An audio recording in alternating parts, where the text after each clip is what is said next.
My name is Abbie.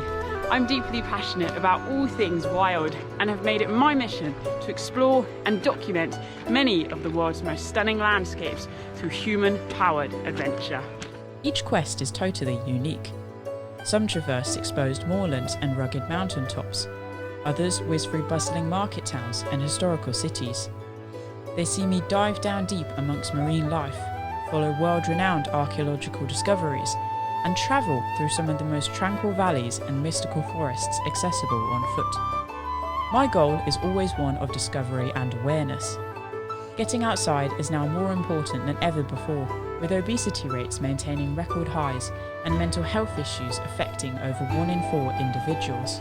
In building an archive of films, I aim to leave you looking for a challenge, ready to break free from the monotony of everyday life and be inspired by nature enough to want to give back.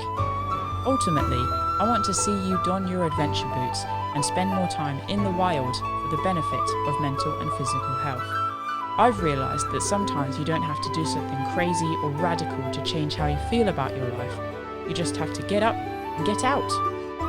I face my own trials with mental ill health and chronic pain, as no doubt you'll see throughout my travels. But alongside building a strong support network, getting outside and taking the time to reconnect with nature has helped me move further along the road of personal discovery. So, here's me inviting you to join me on my adventures as I explore this awe-inspiring planet. There will be hardships along the way, and we're not guaranteed to succeed, but it takes a brave heart and a courageous soul to commit to the unknown. Now all you have to do is decide that you want it more than you are afraid of it. Are you ready? Let's go.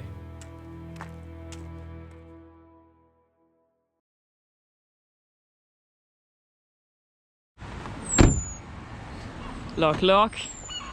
Ready to go. Anna's here. Hi. So we are in Ivybridge. We've parked at the short stay car park, and just up the road is Bridge, and that is the beginning of the trail. So let's go find that, and then we can kick this thing off. Yeah, you can. Look at all these signs. All the signs. 2 Moor's Way. That's the trail I did in 2019, and it goes this way. This is where I came down. Beautiful rhododendrons. And there is the bridge. This is officially where the Dartmoor Way begins, with the river flowing steadily by. So, 108 miles from here. We're going to go up Harford Road and join the moors, and then hopefully in 6 or 7 days time I'll come down the other side of the river and be back at the bridge and meet Anna, which would be a super good experience. So this is going to be a slightly different trip for me in the sense that it's wild camping the entire way. I have no agenda or itinerary. I'm just going to see how this goes. Hopefully Anna is going to meet me on Sunday, and then I get a resupply. I have 3 days of food and stuff on me. Have to admit the pack does feel rather heavy, but this is the first one of the season. I think it's going to be okay. I've just realised I've left my stick in the car, so I need to go back and get that, and then we can get going on the trail. Look at that. She overheard my piece of the camera and has brought the stick. Thank you very much. You're welcome. You are a very good girlfriend. Yeah? Yeah. Partner person. Partner person. Should we get going? Yeah, let's Ready, go. Robert? Let's go. Here we go. Here's the bridge, which is a rather busy road. Medieval bridge, cross. And hopefully around here we should see the first sign. Dartmoor Way. Yeah. So I don't know why it points that way, because I'm going this way, but never mind.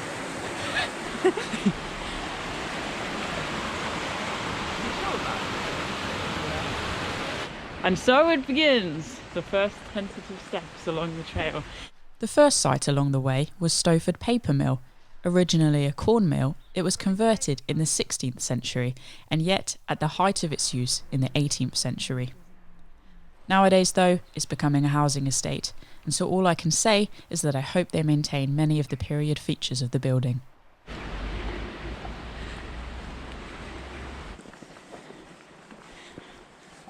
It's like a school parade, you have to bring up the rear. He doesn't like the walkies. Come on, boy, it's just a short way you're coming. Oh, but Mum, it's all uphill. Are we there You yet? have 4 legs. Are we there yet? Are we there yet? Coming up to the Dartmoor National Park boundary, just about to walk across the invisible line that marks the entry point. It's pretty exciting. Here we go, across the road, and here we have a sign for the Two Moors Way. This is where it used to start, 29th of May 1976. And then over here, next to the bridge, which we're going to cross over, is the Dartmoor Way National Park sign. Just where I get run over. Is it big enough? Ta-da! Go away, let's go! Let's go!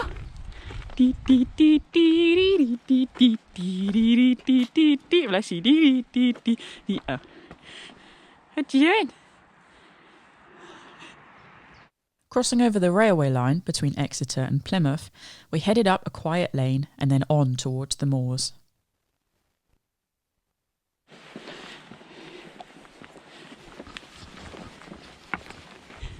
Ta-da! Two Moors Way and the Dartmoor Way. So the Dartmoor Way is intermittently signed, and what I mean by that is some parts of the trail have signing and other parts don't. So I think once we get up onto the moors, because naturally there are not many signs on the moors, there are no signs. So a little bit of navigation is needed. But this is still quite a new trail, and they've been pumping funds into it. So I guess we'll just have to see what the quality of navigation is like with regards to signs. It's all a big adventure.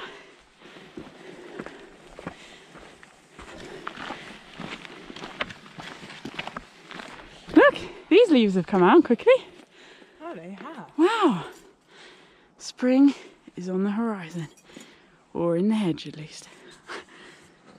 Here we are, the moors. Two Moors Way. Welcome to the moors. Thank you. Gateway to heaven. And here you go, Half and Moor. If you've seen any of my films, you recognise this sign, because I've stood here a few times reading this. It talks about wild camping under the 1985 camping code. It talks about rights of access, and it talks about Half and Moor itself. And for over 5,000 years, farming has been the main land use on Dartmoor. Are you going to come on a bit further? A wee bit. Game on, let's go.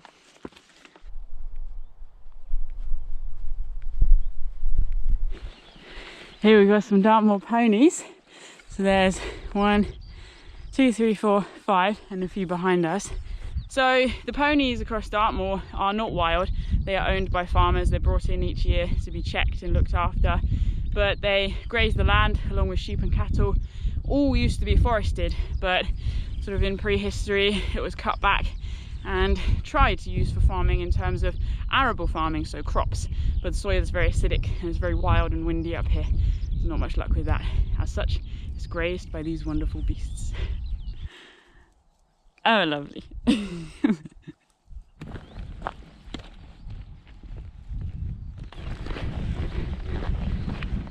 So, this is it. This is where my other half has to depart.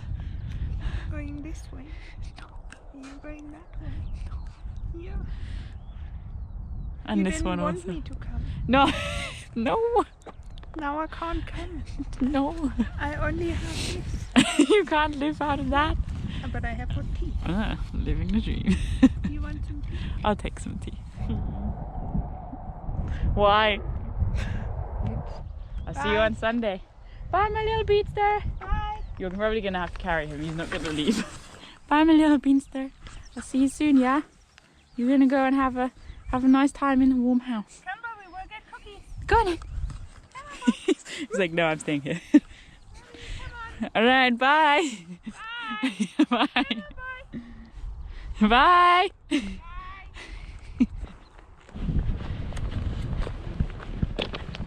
All right, that is that. Anna has gone, Bobby is gone, and I'm alone on the moors. Oh, I missed him already. Saying bye is always very hard, but it means the love is big. It's only a few days. How nice is this gorse? Catching the sun, even got a bit of blue sky coming out. I love this path. And the lands below us, it's like a little model village. So they see this bank I'm skirting around. This is actually the side of one of Dartmoor's tors. There are actually over 160 tors on Dartmoor. Now 60% of Dartmoor is made of granite, which is a hard igneous rock, and essentially over the years, or millions of years, weathering has eroded away the softer rocks, leaving these granite outcrops, and that's what they call a tor here locally. Funnily enough though, this trail, Dartmoor Way, doesn't go past or over too many tors. We're essentially doing a loop around the national park, so rather than going over the top and into the remoter section, we're gonna meet quite a few villages along the way instead. Let's have a look here. Yep, Dartmoor Way. Is this a gate that we can use? Oh, hats and gloves for anyone. Off the moors, I spotted the chimney of the former Cantrell China clay processing works. It stood out like a sore thumb, so I had to do a quick Google search on what it was. Alright, so we're heading under the railway and we join the main road for a short while.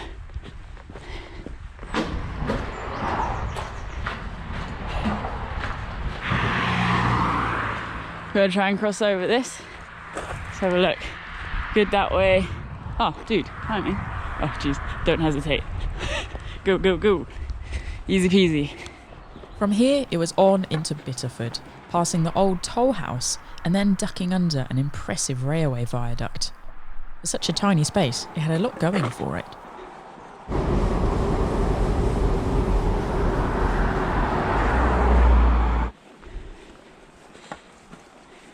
See this stuff? This is three-cornered leek. So it smells very almost garlicky. Or even oniony actually. Sort of like a spring onion. And you find it in spring, these beautiful flowers. Almost like giant snowdrops, but not.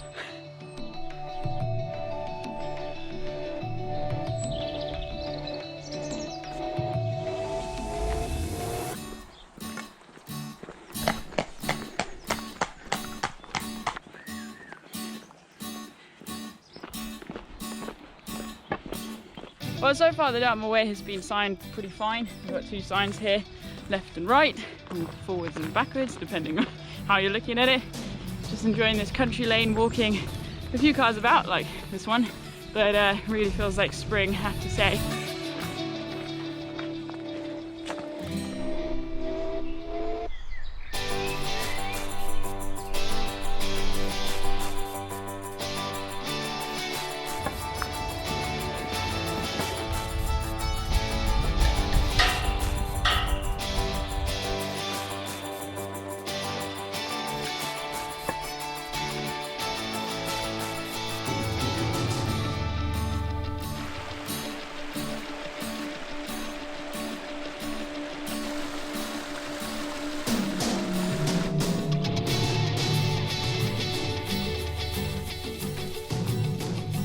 Hey horses, nice of you to come and say hi.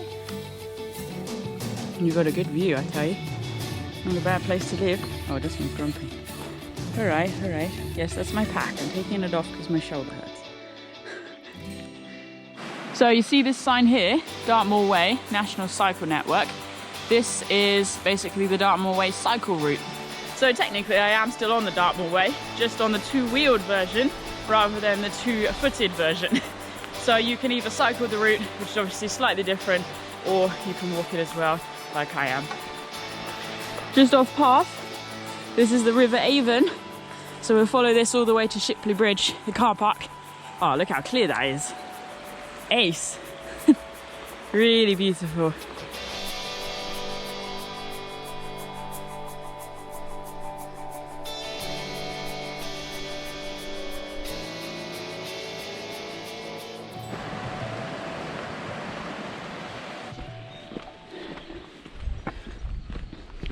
Style or gate? Style, gate. Style, gate, style.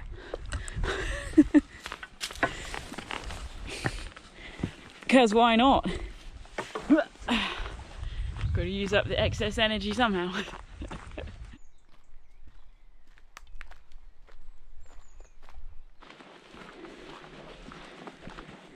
All right, we're making good progress. The weather is intermittently sunny, but I'm loving it out here. We're about 10 miles in now and just reached Shipley Bridge.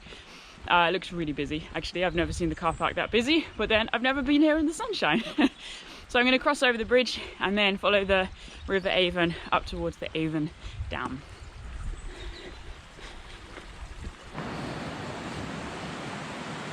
Oh wow, can you see that tree there? It's come down and just falling across this waterfall.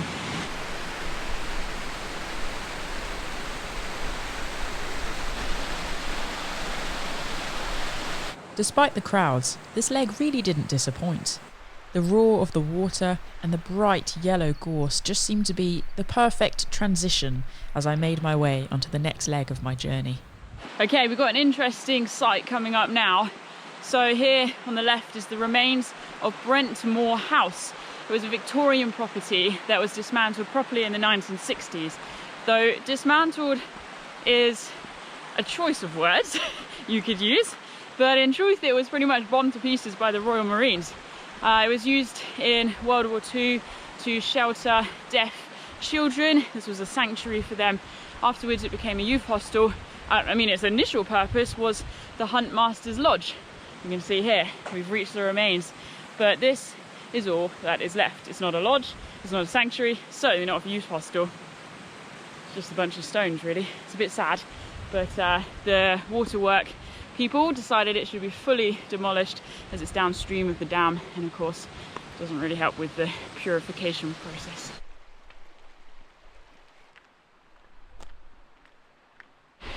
Crossing over the river now, and you can see we're really entering full-on Dartmoor territory now.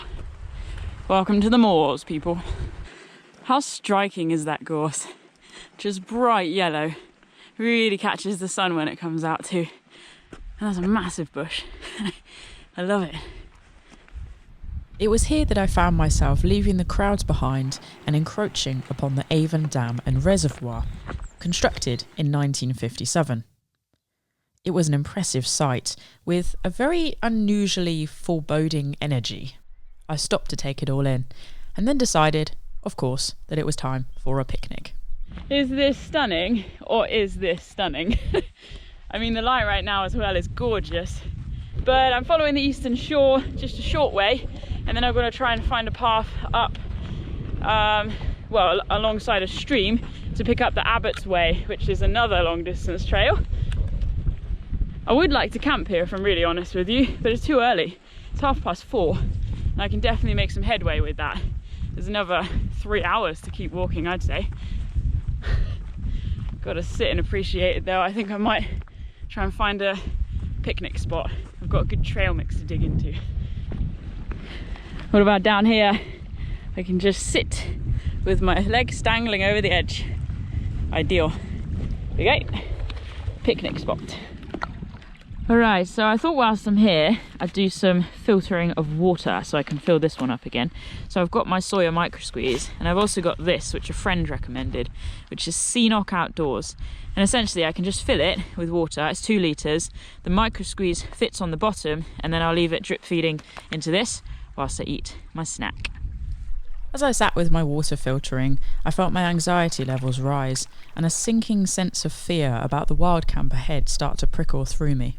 And so I made myself sit a while longer, just to try and breathe through it and prepare myself for the challenge ahead.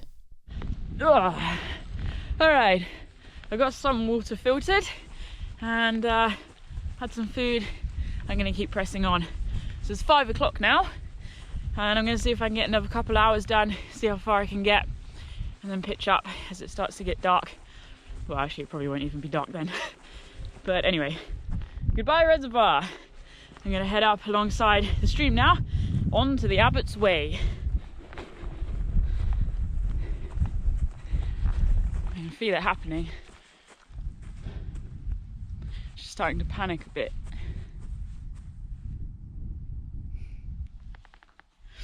It's nice because there's sheep and horses here, and that definitely gives me comfort. I know that I can navigate, I know that I can look after myself. It's just something about being alone in the moors that really freaks me out. And the thing is, I know I'm not even alone. I've seen people far off in the distance over there. I have to trust myself. I have to be able to work through these situations, to not panic and to keep going, or to pause, get grounded, and figure it out from there if that's what I need to do.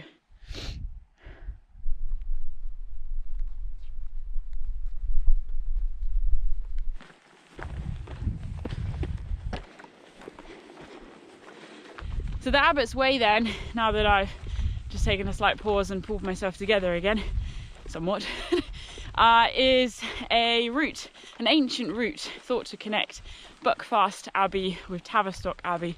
So the monks and pilgrims would have used it in order to get across the big, wide open moors. And in October, I think it is, there's the Abbott's Way challenge. I think it's about 23 miles. Goal is to walk that in a day from Buckfast Abbey to Tavistock. I'm yet to do that one, so I need to add that to the list, I think. Oh boy. Okay, that was worthwhile. The panic before. Look at that view. You can even see the sea. Wow. So odd, you know. I'm just there in that getting panicked kind of phase.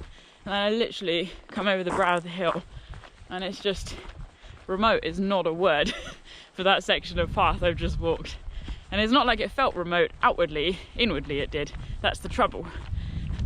Anyway, all of this is prime wild camping territory and I'm just walking past, which feels a bit daft, but it's just, I don't know, you know, it's 5:15 now and I really want to make the most of this light. Just keep moving and see how far we can get. The fact that I'm repeating this over and over again definitely shows that I'm nervous. I'm here to do my best. Nothing more, nothing less. Abbott's Way. Exit from Moor to cross Furzes, whatever that is. Please keep to waymarked path across private land. Must be a farm. And of course, back on the familiar sign. Let's get going.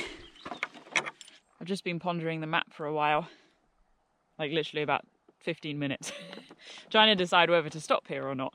It's getting on for 6 now because I'm faffing, and this is just a stunning spot. I could tuck myself away in the trees there, and then tomorrow I'd have about 18 to 20 miles, something like that, to get to the other side of Bovey Tracy. It's getting cold. I just spoke with Anna, and that was really helpful.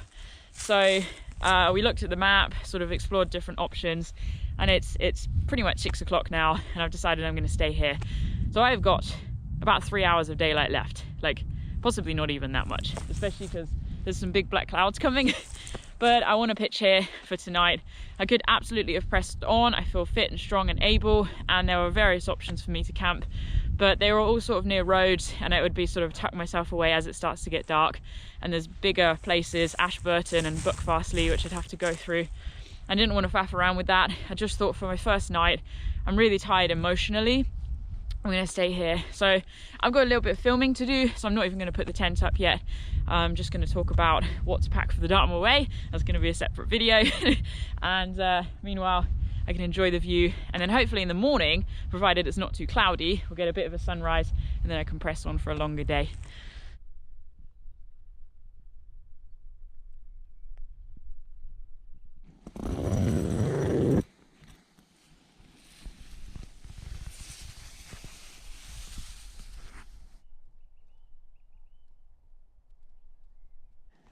The sun is coming up. Made it. First night wild camping on the Dartmoor Way. Ready for day 2.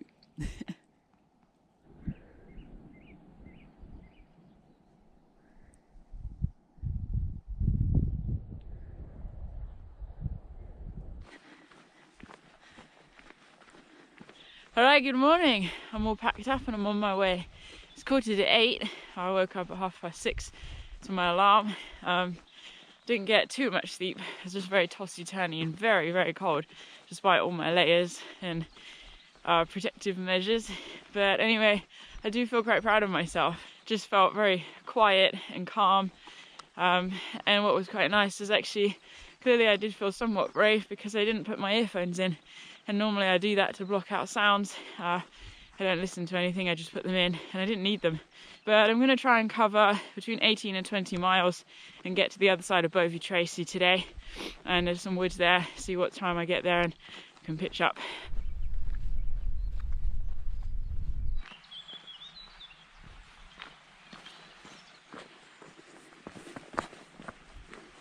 All right, this is beautiful. Just dropped down into the valley and going to cross over Dean Burn. See, Dartmoor's definitely getting better with its timing. Old Clapper Bridge here as well. Don't know how old this is, but kind of exciting.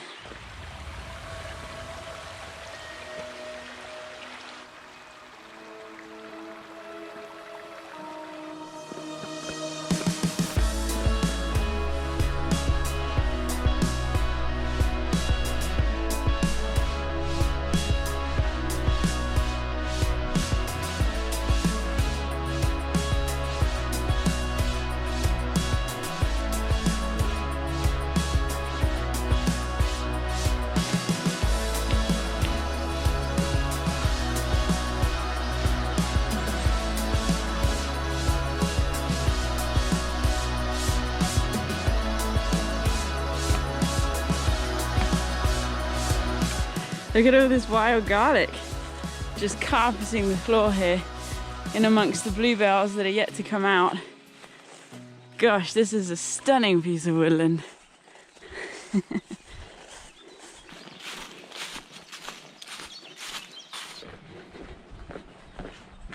All right, so we're heading down into Buckfastleigh now. Let's see if we can get through without getting lost. That's a bit cute. Little free library. All sorts of different books. It didn't take me very long to walk through the lazy streets of Buckfastleigh, a former woolen and tanning town on the River Mardle.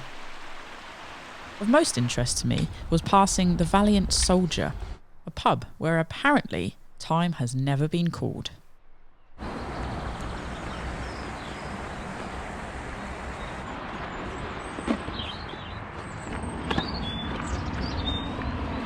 Heading over the River Ashburn. Oh, look at that.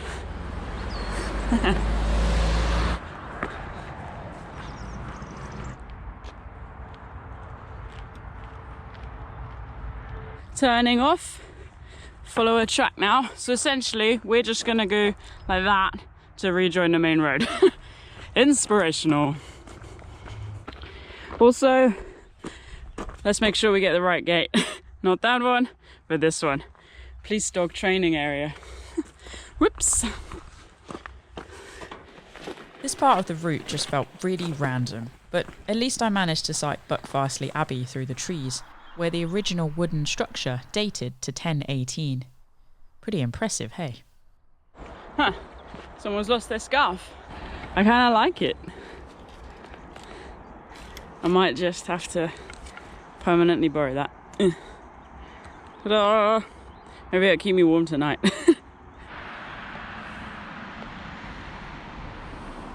Here we are, Ashburton. We made it. Woo!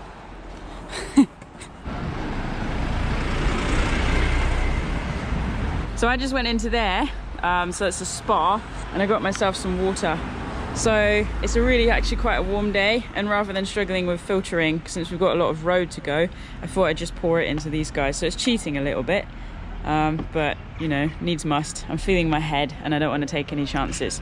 So sorry plastic bottle, but that's what I'm gonna do. And I also got myself a coffee, because life's for living, you know?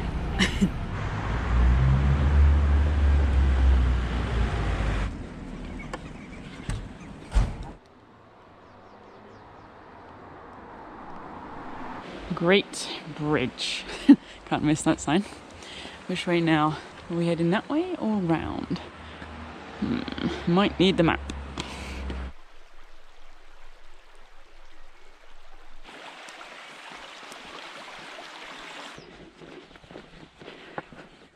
Look at this. Clearly they've been growing things. Salad bags and stuff. How cool is that? And then kale. Potatoes, get some Swedes. What's that? Beetroot? Oh no, purple sprouting broccoli. Oh, fantastic. And carrots. Oh, that's tempting. From Wigford. I love that. That's a good honesty box.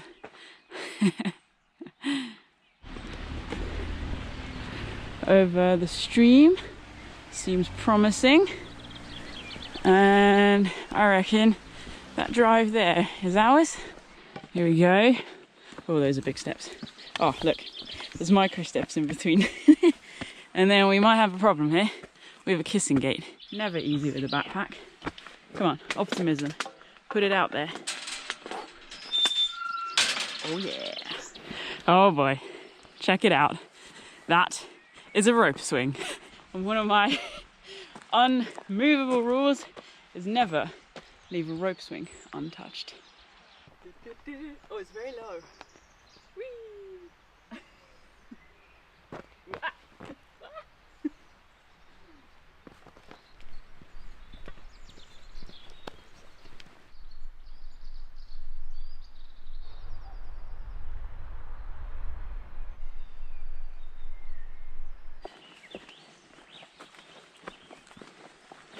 We've picked up the River Ashburn again, so I could have got water here, but I don't regret my decision. It saved a bit of time with filtering it and sorting it out in that way. But it's so nice to have this flowing alongside. It's a very comforting experience, and I'm loving this walk through the woods.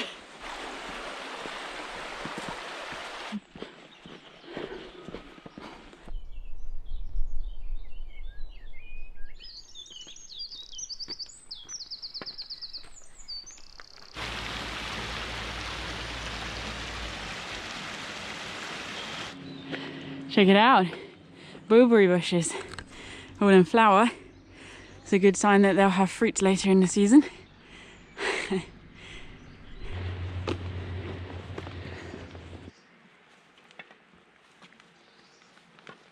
Here we go, last road junction for a bit. You can see how high up we are. Decent, hey? Anyway, so we're not going that way, we're not going that way. Heading this way, up towards Houndtor, except not on the road. Here we go. What does this say? To the moor. See, I'm not even being melodramatic. To the moor. This way. Ha! Look at that. That is a big slab of rock to make up that Clapper Bridge. Gotta love it.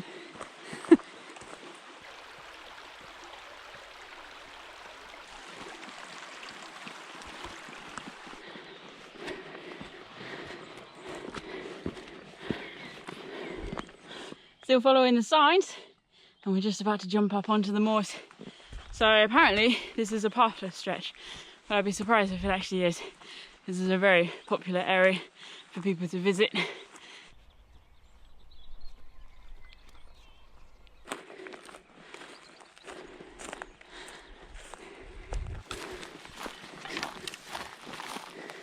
Alright, good stuff. Houndtor Rocks just in front. And the Throwleigh Way heads off to the right along a track, probably an old mining track from the tin mine I think we're going to go past.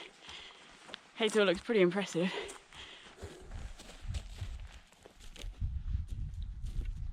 Huh, look at this, undulating land. I wonder if this is a seam that was mined out. See how I just dropped down? And then, yeah. Very interesting. This little stretch here is definitely a sightseeing stretch. I can actually see the path I'm going to take in a moment. I'm doing a big C. Ah, I can see the sea. Except not the sea. A shaped sea, not the ocean. See all of these lumps and bumps in the landscape. These are all left behind from the mining. It really is a big, vast, open landscape. But really, it's that way that you head off into the abyss that is Dartmoor. Actually, a big part of that section is MOD, so you can only access it when there's no red flags flying, and basically when they're not shooting. The military have used Dartmoor for over 200 years, so it's very much ingrained in the culture here. And also, speaking of culture, I found the tramway. How flipping cool is this? The old wheel ruts. Stone etched into the ground. so cool to literally walk in the footsteps of history. This was the Houndtor Granite Tramway, which operated between 1820 and 1858, carrying rocks across the moors and down to Stover Canal. Hey horsey, having a little sit down. I know how you feel.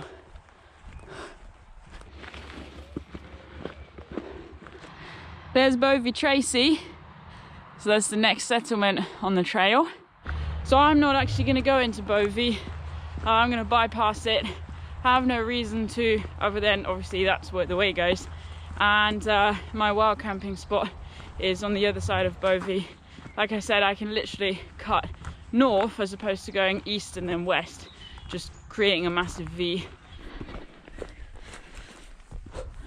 Amazingly, we're still following the tramway. Look at this, just astonishing.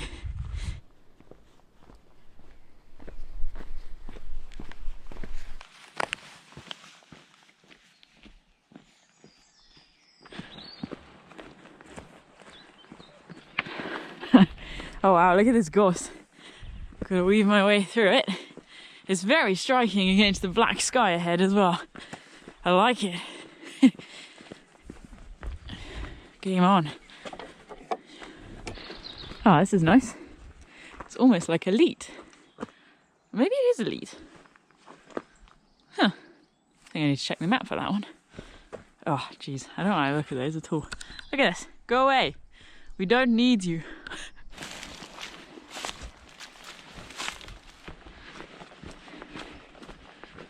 Just approaching the road, so it's here. I'm going to leave the trail and then join it in literally less than a kilometre's time, but I am cutting off in bypassing this V to Bovey Tracy, probably 3 miles, which is a lot, and it's not something I'm doing lightly at all, but I'm looking for somewhere to stop that's not civilized as such, and so why go back out all that way to have to come back in?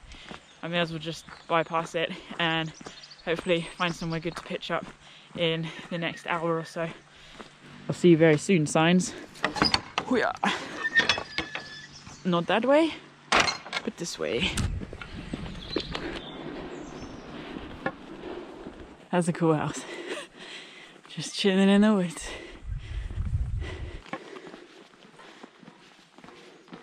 Road goes that way, dropping down. Check the map.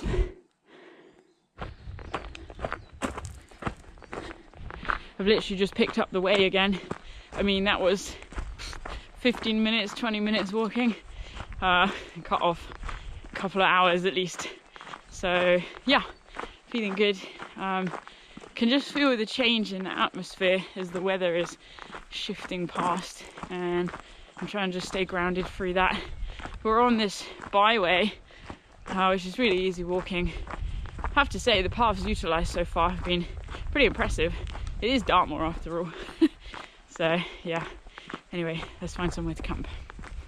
You see how scrubby all of this is? I was not anticipating that, but we're working with it. I'm not quite where I want to scout out yet anyway. It's pretty wet as well. Feeling nervous now. This camping thing just not come naturally to me. But I'm doing the best I can, as I sort of repeated last night. I tell you what, it's felt like a flipping long day. Yeah, just a bit anxious, you know, anxious about not finding anywhere.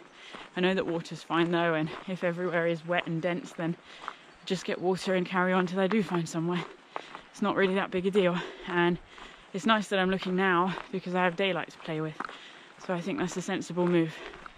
I'm doing all the right things. I just need my internal state to keep up. We've got these signs here. This is where I'm leaving the trail. So the route continues along the byway. Now I'm going to head off into that way direction to skirt around in a that way direction.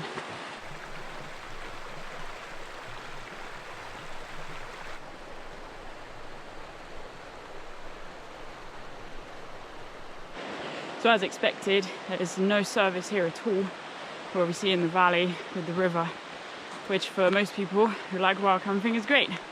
For me, it feels really sketchy. I can feel the panic in my chest, but it's all right. I'm going to work with it. So just coming up pretty soon to the footbridge to get to the other side of the river, and that's where I'm going to go off path just slightly and see if I can find somewhere. I'm also going to do a scout out of the area so that should anything freak me out in the night, I can rationalize and tell myself what's around me and that I'm good. Because these forests are not feeling super naturally comfortable to me right now, even though they're lovely.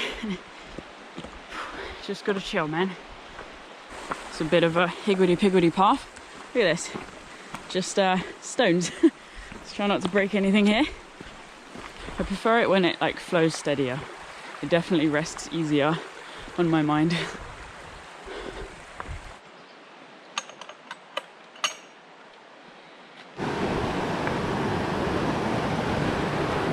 Oh, bridge. Yes, that's definitely good for me right now. All right, this marks my point where I cross the river and venture off path just slightly. Starting to feel quite tired. Oh wait, Old Clown Bridge. This is the old one. Dude, how cool is that? And this is the new one. Well, that's a no-brainer, I'm taking that one. So cool.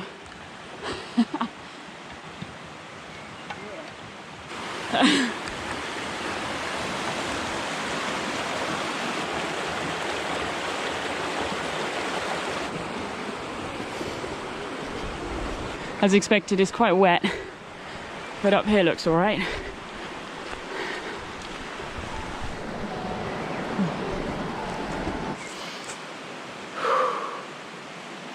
This is where I'm camping. Cool.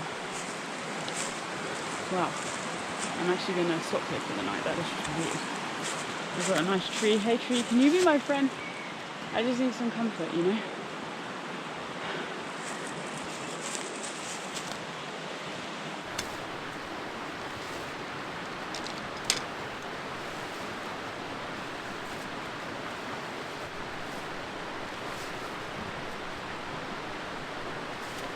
Welcome to my humble abode. So I've just sorted everything out and take a look. Ta-da! So tonight I have mushroom risotto, which is exciting. And there we go, actually level tonight as well.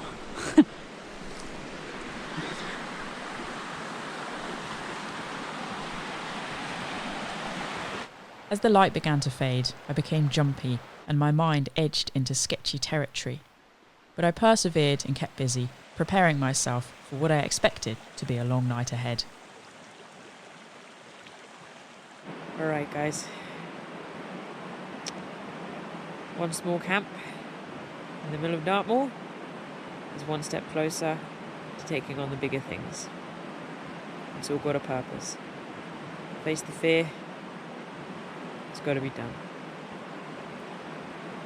And that's what keeps me here and stops me from running away. Nervous laughter. Alright, I'll see you in the morning.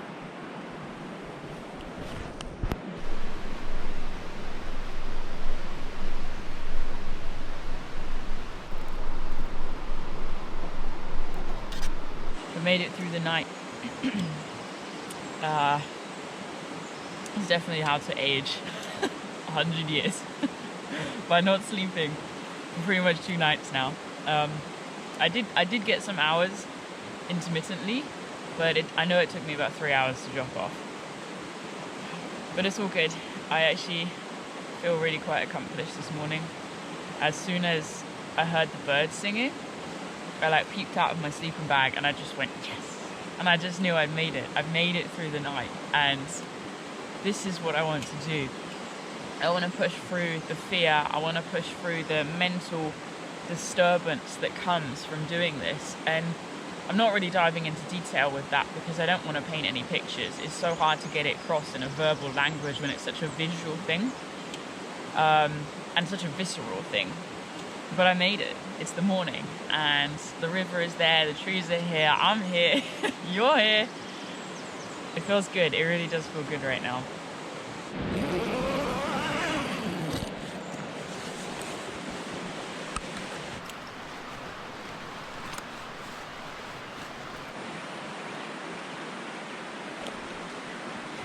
You wouldn't even know I was there. Goodbye forest, thanks for looking after me. Bye river. Let's go. Back to the bridge.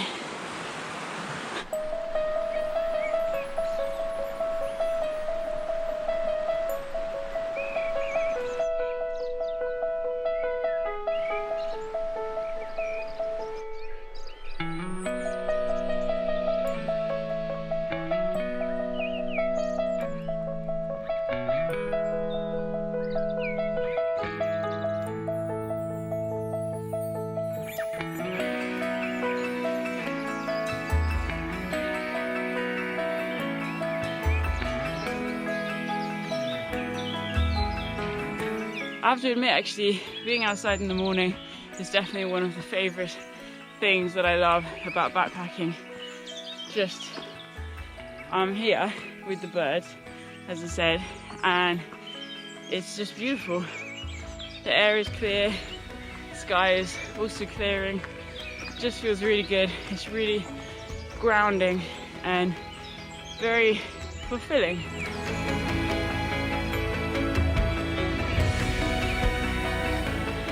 Oh boy, this is gonna be good. First viewpoint out. Look at that. Over the tors. Wow.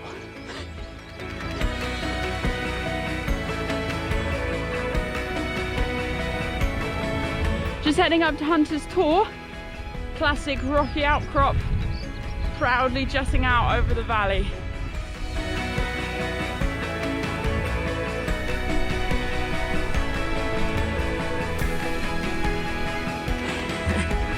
Wow.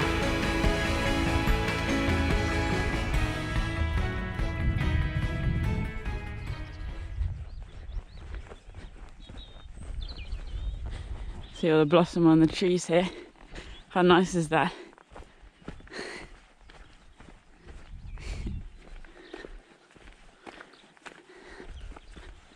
So back on the way, it definitely feels good. Let's make some progress to North Bovey now. Or Bovey. Bovey, but I don't know, Bovey. The way led me this way and that along peaceful country lanes, and then before long I was dropping down into Moorton, a village known as the gateway to the high moors.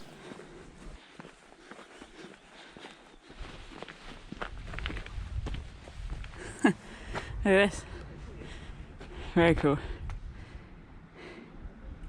So, in the town now, gotta say, I like the vibe. Moorton was my favourite place on the way so far, partly for it having one of the longest place names in England, and also just the general energy of the place seemed to draw me in and encourage me to stay. And so I did. I bought a coffee and I sat and looked at the map. Would it be possible to get a latte, please? A small, medium or large one? I'll go medium, please. Okay. Super.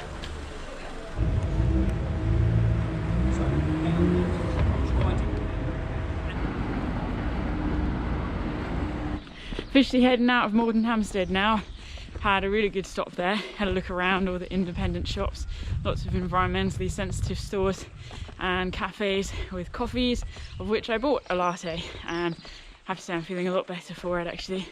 So now I'm heading on towards Castle Drogo, which is England's youngest castle.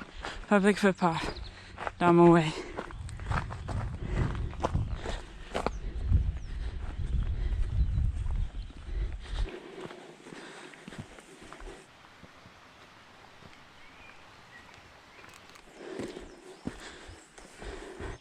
Cranbrook and Fingal.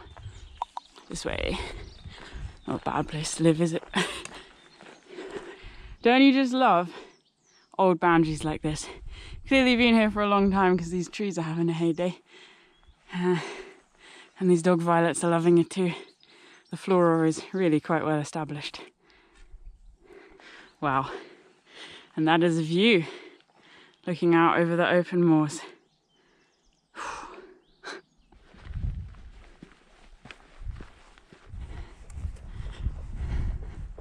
Just there, that's Cranbrook Hill Fort. That's where we're headed for.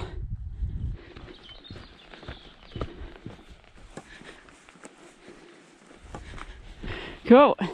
So we'll head down there in a second to Fingal Bridge. Let's take this path up here up to the top. You can see some remains of ramparts here to the right and to the left, a few meters high. Impressive they're still standing, hey? And there's a ditch, just about make that out too, here. So the ditch system and the rampart system, defensive system for the hill fort. Let's head up on top. Bish, bash, bosh. Oh geez, this is insane. So I can really get a feel for the size of the settlement here. Wow. And not only that, we have 360 views across the Dartmoor and surrounding landscape. You can see why this was built here. And this is one of 3 hill forts along the River Tyne. And I can just see Castle Drogo as well. Jeez, this is a good spot. Wow.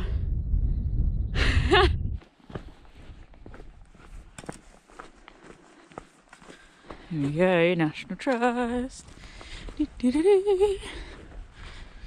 So you see those trees ahead on that big mound? That's where the Hunter's Path goes. So essentially we drop down and then climb all the way back up to walk along to Sharptor and Houndtor. But instead, I think I've already mentioned, we're going to drop down and stay down on the Fisherman's Path. I've decided to do that. The main trail goes up high. I've done this walk hundreds of times. That's not an exaggeration. I've literally grown up doing this walk a couple of times a year, 4 miles loop from Ivybridge. I love it. I take my clients who come for walks as well around here, and it's just awesome. At the base of the valley, I crossed the River Tyne over Fingal Bridge, dating to the 17th century, next to which was the Fingal Bridge Inn.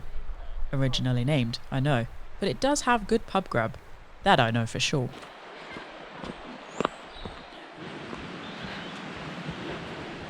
So the woods here are all owned by the Castle Drogo estate, which is nowadays owned by the National Trust, but used to be privately owned. And Castle Drogo itself sits up on the hill. It's a good place to get a cream tea. But essentially it was built between 1911 and 1930, which is why it's one of England's youngest castles. And interestingly, it was one of the first places in the country to get hydroelectric power. So further up the river, there's a little power station, and it's still used today. In fact, in the castle, you can see CCTV down on the river showing everything working. It's pretty cool, and it has a fascinating history. It was used during the war, and yeah, all sorts of different things. But anyway, that's up there, and we're down here. I'm just going to enjoy the sound of the river and see if we can spot any wildlife. Although this is a very popular walking spot and it seems to be pretty busy.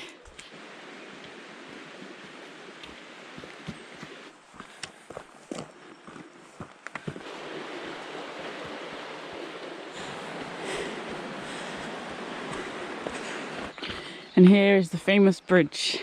I say famous just because I love it. But we're going to go that way, through the gate.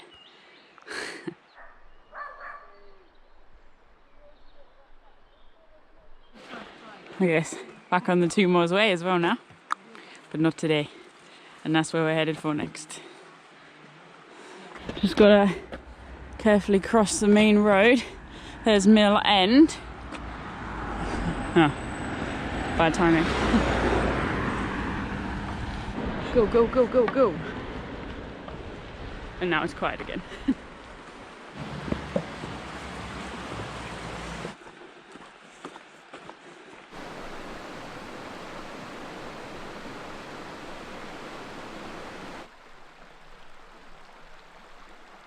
Just a collection of things. And then over here, how cool is this? These wooden enemies just growing on this tree trunk. And this is the thing, so forestry commissions and forestry workers often leave dead wood lying around because it serves as a host for foundational species. You know, they essentially will take root, the mosses and the lichen, and then over time bigger species can grow, and it's all part of the ecosystem here in the woodlands. Little bugs and insects find their home as well. Chagford, good job. I was now on the outskirts of Chagford, founded on the tin mining industry, and now home to the largest open-air, river-fed swimming pool in the southwest of England. Kinda cool, hey?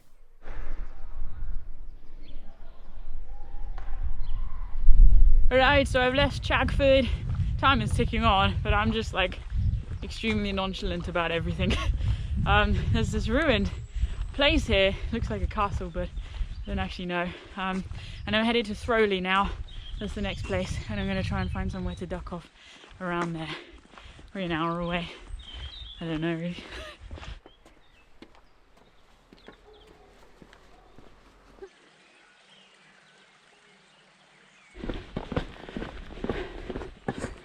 Merchington. Should be Munchington. As light began to fade, I started looking for water and a camping spot near Throwleigh. I really wasn't having much luck until, after checking out a graveyard, something very unexpected happened. Okay, so I just noticed as I was walking through on the map, there's this graveyard. I was hoping there'd be a water pump, but there's not. Never mind. Oh no, it's... Thank you. I'm just second in line. Oh, this is perfect. It's like a little secret garden. But you're welcome. Thank you.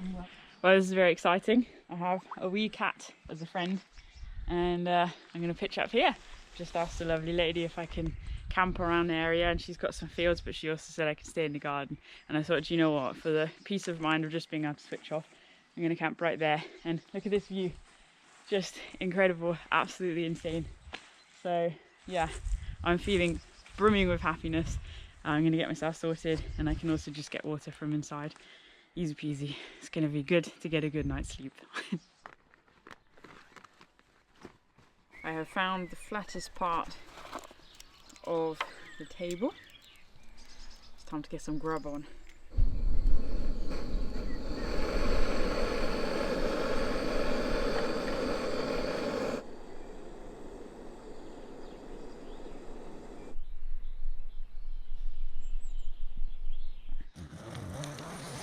Bobby's here. Hey, bud.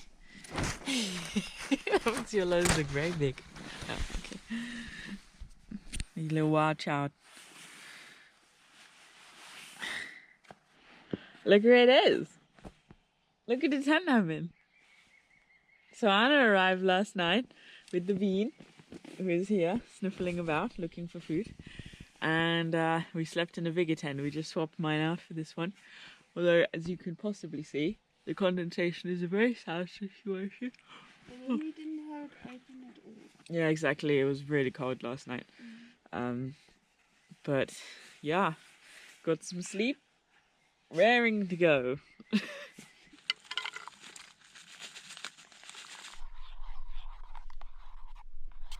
Alrighty, so all packed up and ready to go. Let's head to the hills. Bye! Literally just on the other side of the road is this chapel, Bible Christian Chapel, 1839. Really cool, Methodist. Amazing the things you find in the middle of nowhere. So I've just been sorting out kit, got all my new food, and that's all going to be loaded back up into the pack. And then let's hit the road, or the trail rather. So the plan is, Anna's going to stick around for a little bit, but just going to drive on to find somewhere good to park at Throwleigh, which is where I was going to get to yesterday, but didn't quite make it. And then we're going to walk together for a little bit to South Zeal, and we'll see how we go from there. So. Yeah. Bye, Robert. I'll see you in a little bit, yeah? Just in about 20 minutes. Let's go. Bye. Bye. Throwleigh, 1 mile. So we're not going that way, we're gonna go straight. It's so cold. This jacket has no insulation at all. I'm feeling it.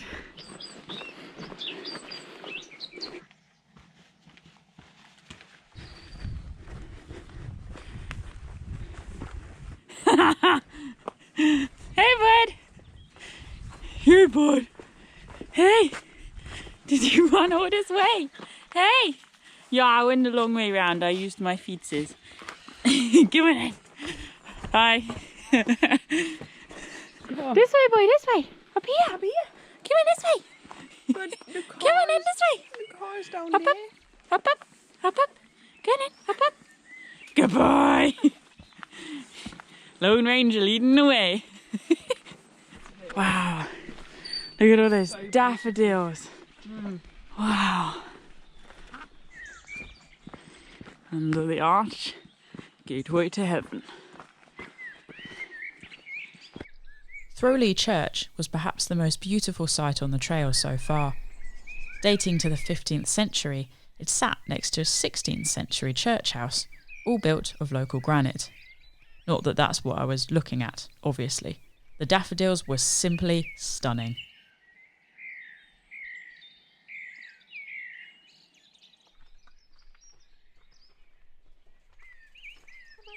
So you see this forest agriculture area. This is an ancient prehistoric form of securing food. It's a low maintenance, sustainable plant-based food production and agroforestry system based on woodland ecosystem. Okay, that's happening. Bobby, just be careful because they do. Alright, Bobby made a friend or an enemy, I'm not sure. Anyway, so native trees are being planted, sheep allowed to graze off the area, and other areas being nurtured for collecting nuts and living sustainably. So I quite like my scarf that I found, but this one has other opinions. I don't have other opinions. It's a nice scarf, Yeah. but I don't. I mean, you're the one who said you don't want to wear pink. Yeah, but I thought it looks red to me. It's very pink. It's red. It's very pink. It's red. It's not this pink. No, but it's not that very pink. Raspberry pink. Is it though? Yeah, it is. So what are you saying? It doesn't merge in the picture. Alright, well, I guess after this trip's over it goes somewhere else then. No, I might just put some dye in the wash when I wash it. Okay. He likes the hiking adventures.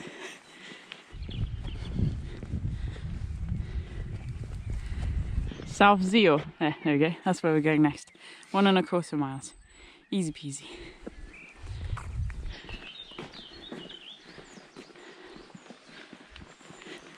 High five. Here we go. Heading off the road for a short while, pretty much to go up and then down into South Zeal, which is where this road goes. What is this? It's literally like, oh, there have not been many hills on this walk. This is inappropriate behaviour.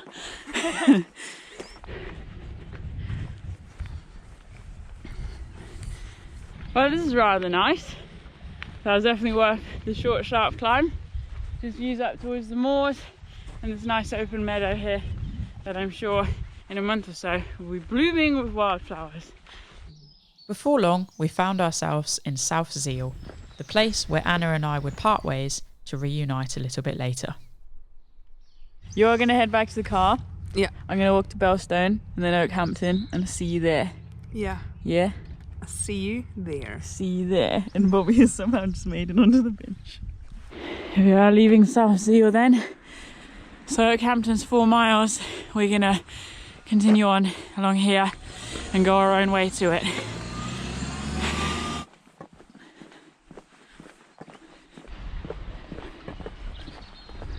Here we are. This is Stickle Path, so just another small village on the way.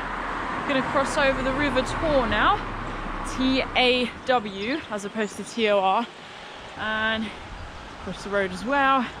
And here we go, joining the footpath on to Bellstone. And you can see this otter print, that is the Tarka Trail. So the Tarka Trail then is another one of the long distance routes that the Dartmoor Way follows, 180-mile cycling and walking way named after Tarka the otter, who is the main character in Henry Williamson's book, novel written in 1927. I always like that little bit of history tied up in a footpath. How's that for a house?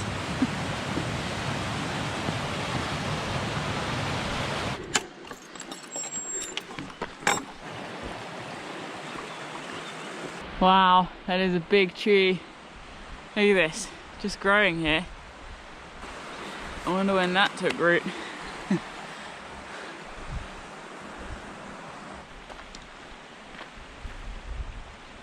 This is some really lovely walking, just following the river upstream. Just makes me question though, why the second night wild camping got to me. It's not dissimilar to this. I'd say this river is more mellow, but even so, just trying to ponder that.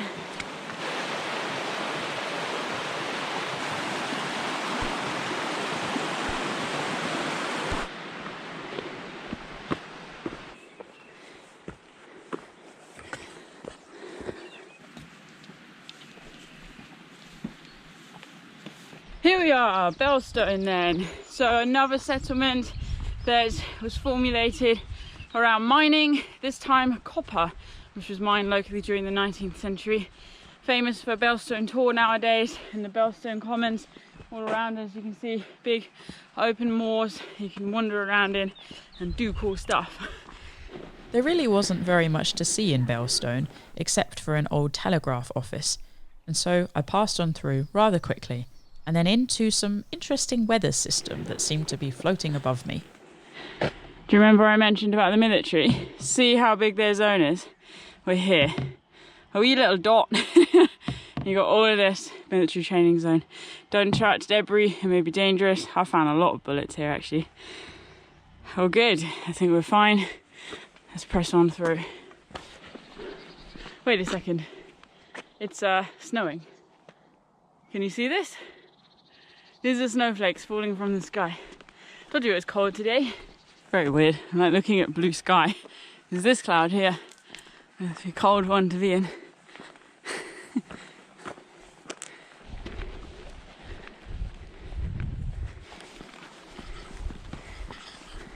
It's kind of cool because we were right on the fringes here of the vastness of Dartmoor. We saw that entry point to the military zone. Belstone Tor, High Mill Tor, just they're massive beasts, giants, and compared to where we've been on the trail. And you know, the Dartmoor Way, I'm loving it, but it really doesn't showcase the wildness that does make up Dartmoor.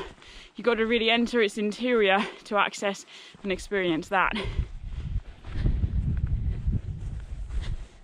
10 minutes later and the sunshine was blazing once again, offering epic views into the heart of the moors and down towards the River Fore, one of two rivers in the area. We're dropping down to the East Oakman River now, and we'll follow it pretty much all the way to Oakhampton. It's just mind-blowing. It's vast, it's wild, and it's really quite beautiful. Here we are, we've reached the river.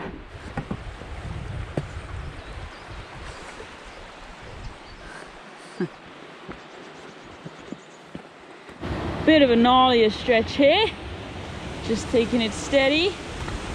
Bish bash bosh, on the river with a waterfall. I mean, it's pretty decent.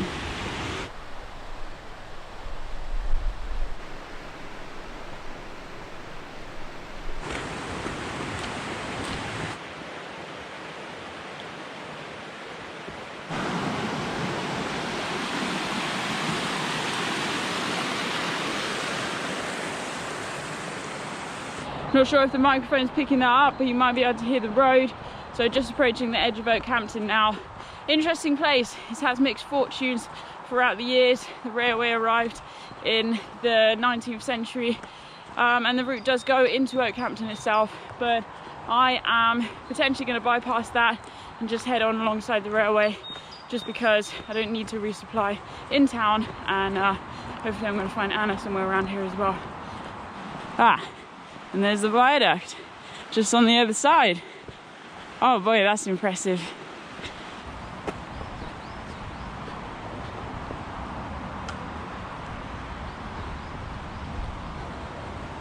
There they are, look. The wee family. Hey, little Rem. Hey, what kind of day is this, hey? Like, I can get used to this. Yeah, I like this kind of walking. Go couple of fresh bananas. We are good to go. Also, I just realised I look like a banana. Oh yeah! How cool is that? Castle on a hill. Man, I'm pumped. This is very exciting. I am a massive castle fan and this is one I've not seen before. So it'd be good to have a little snoop around and then press on towards Meldon. Oakhampton is a medieval Motte Bailey castle built between 1068 and 1086, following a revolution in Devon against the Norman rule. Nowadays, though, it just looks like a pile of rock, but it was once home to earls and royals and is certainly worth stopping at if you're passing through the area. Alright, we have been walking and talking and it has been a good few miles, but we've just come down to Meldon Reservoir, which is not actually on the trail, so again I've come off the trail because that's what I've been doing, but I felt for me like a really key spot to look at, and it's pretty decent actually. It's very busy, I have to say, but yeah, Meldon Reservoir. So, you know, again, collecting the runoff from Dartmoor and supplying Oakhampton and beyond with fresh, clean drinking water. Nice view up here. Look at that. This is the sad thing about you coming, is you have to leave. I'm going again. With the little Robert. Yeah. Hey, buddy. Hey, we're gonna leave Mummy alone for a couple more days. Yeah, just a couple more days, eh? Bye! Bye! See you!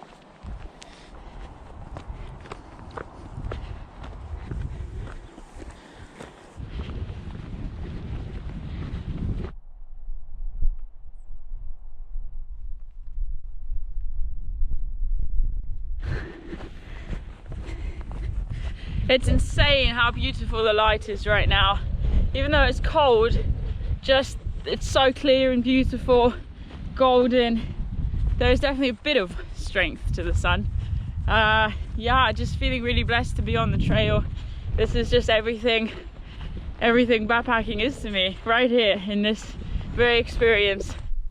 Heading off the moors, I followed a track lined with blossom and bees and crossed over the Granite Way, next to Sowerton Church of St Thomas a Becket. There was a lot going on in this small area, so I had to walk slowly to take it all in.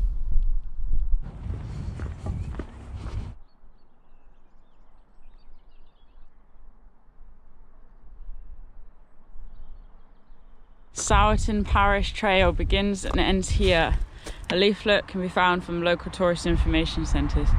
I don't know anything about that at all, but gives some information about Sowerton, the cross, the church, and quarry, viaduct.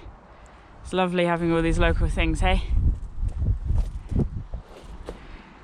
Across the road was the Highwayman's Inn, a fantastic sight for weary-legged walkers, and said to be Britain's most unusual pub. Sadly, it was shut when I passed by, but I will return. Right, I need to cross over. I think I can see the sign down here, I think. Seems a bit odd, but alright, through someone's backyard. Guess that's how it is.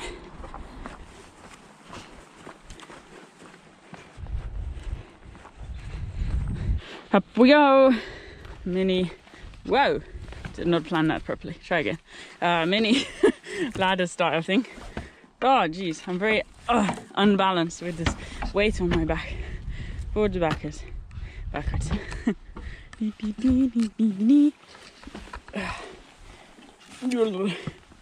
definitely making this look harder than it needs to. See? Oh, you fell out. Alright, onwards. Oh, there's another one. Great. And now you see why I don't represent Great Britain in the gymnastics sport. Nope. Way too clumsy for that.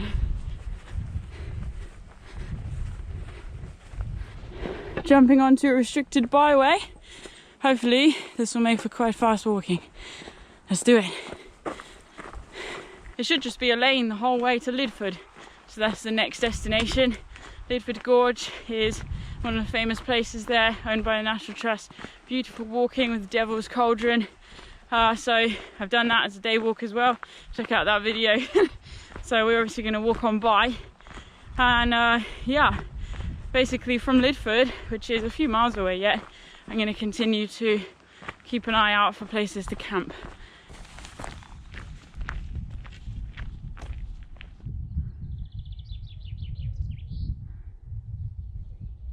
Alright, this is Fernworthy. Camera doesn't want to pick it up very well because we have this big black cloud blocking the view. But you see it on the map here, this bit right here in the centre of the screen. Just gonna have a quick check down here. See if there's any deal with the boundary. Shelter myself a bit. I think it might be a footpath or a cow path or a, tractor path. Right, I'm going to trust my instincts here. Something is definitely telling me to go up. Just got my voice down because I know there's someone walking very close by. No, that's not ideal. If I can just hide behind a gorse bush, in between gorse and the hedge, I think that'll work. I'll be happy with that. Where does this go? Can I duck in here? This is the joy of having a low profile tent. Just literally go here. That definitely works. Very sheltered too. Alright, tent's up. Sunset is beautiful. It's a really nice light out there.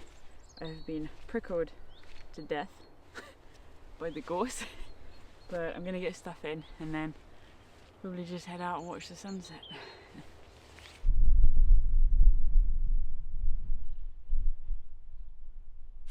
I actually feel quite calm about it all, really, which is really nice. My back is killing me, so it's really good to have stopped. I just think I was at my limit there of the pain I could take. But yeah, I'm sort of watching the sun go down through the gorse, which is really nice. I'm just hoping I can have some food in a second. I'll get that all boiled up and then get an early night, to be honest. I'm definitely feeling quite tired, quite weary, you know.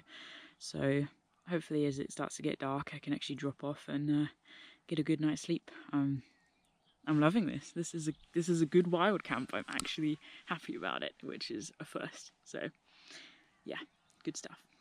Food is on the go. It's just cooking. Come check this out. I've got the camera set up. The sun's just going down. It is insane. There she goes. What an amazing way to end the day.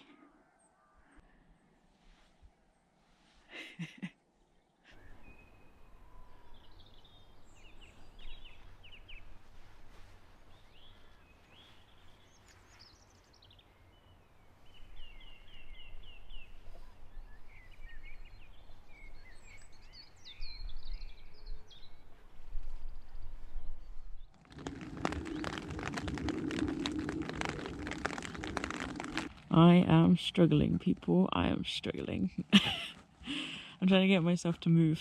I've had breakfast and part of my lunch. My tent is soaking wet. Pretty much inside and out because of condensation.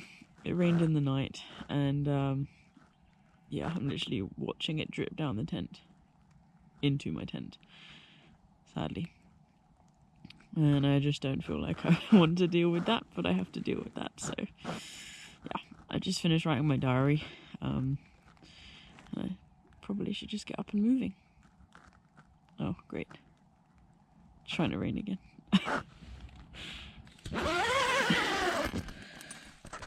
Try and avoid getting wet by this thing. Oh, jeez. Oh, made it. Oh, it's not too bad.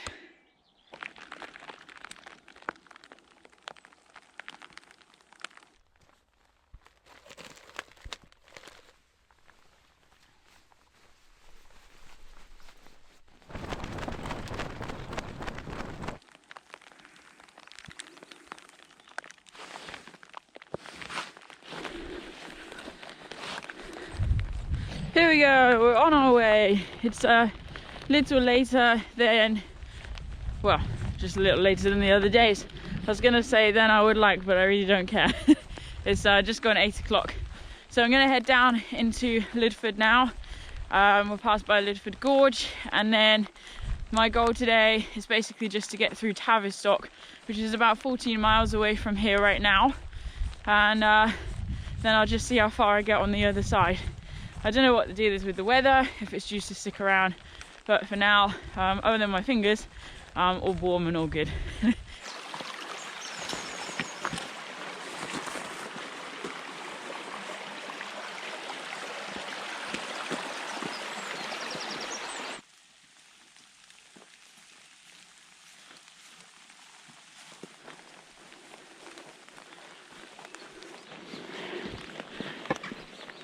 Just on this little road which takes us into Lidford. It's proper raining now.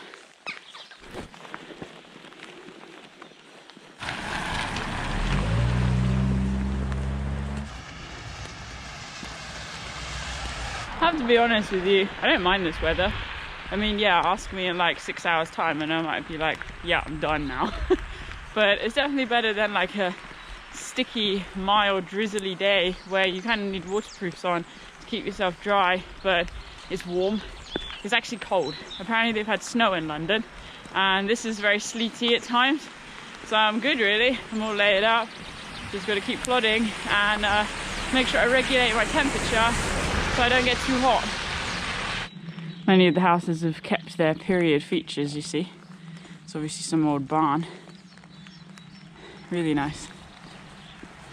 Behind me, this is Lidford Castle, 10th and 11th century. It's just a massive square block of stone, really. But I love that it's just here in the middle of the town, owned by English Heritage, and you can just wander around.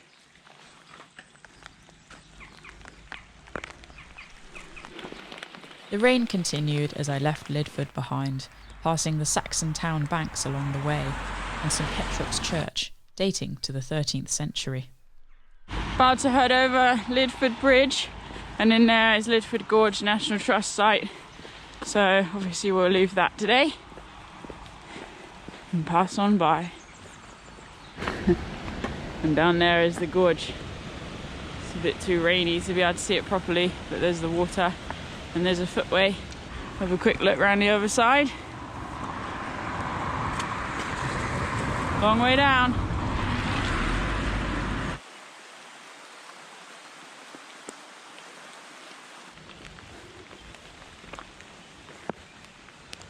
Up there is Blackdown.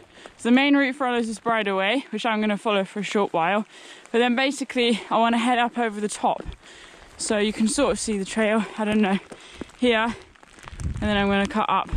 And there's a main road up there, which I'm going to try and pick up. Quite cool on the moors in the rain. Still pretty decent visibility. No idea how long it'll last. But let's make the most of this.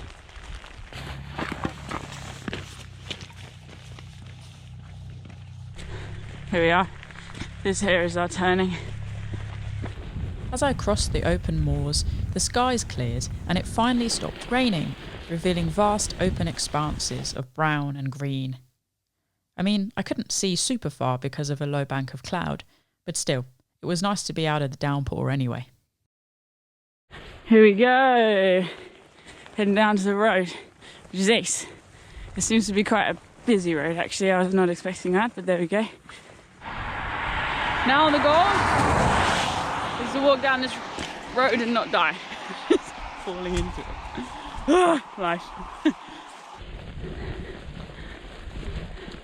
There's a path there.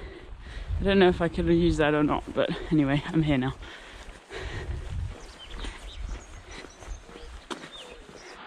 (1835), another really old Methodist chapel. It's incredible what you find around here. Alrighty, little store here, and the main way is heading down that way. Alright, I'm gonna find somewhere to sit and have a waffle. I flipping love these waffles. They're just so good. Thing is, I'm hurrying up because I think the weather's coming in again. Let's go that way, not that way. Back on the trail. Let's go.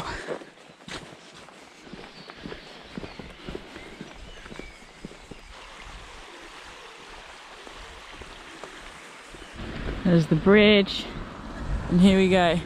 up towards the parish church. Upon reaching Mary Tavy, I decided to check out the church for a water refill. It was an impressive structure, and I stood and looked for a moment, before, thankfully, finding I was in luck. Water for flowers, not for drinking. But if I filter some of that now, it should be good. Maybe I'll do that because this is a nice place to sit in the sun.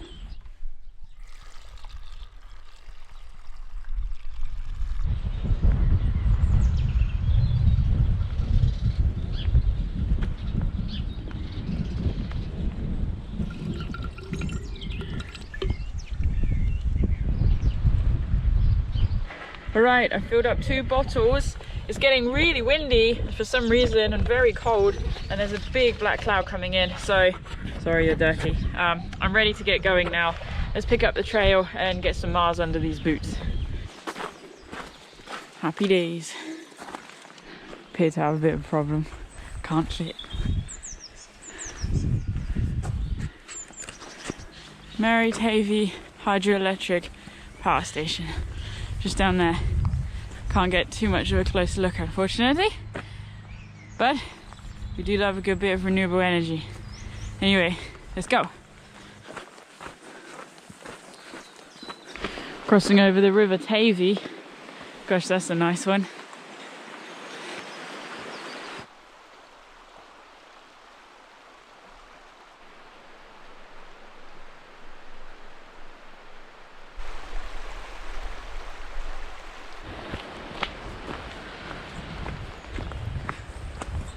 Peter Tavy, half a mile. Cool.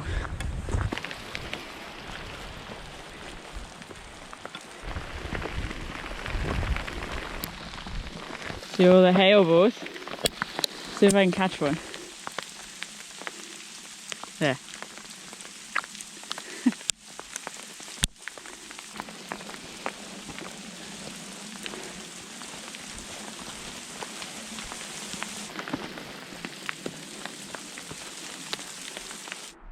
It's a good looking sky behind us. I think we've moved out of that storm, and yeah, it'll be nice because we're heading up to Houndtor, which is up there after Peter Tavy, and hopefully it can stay clear and we can get good views from the top.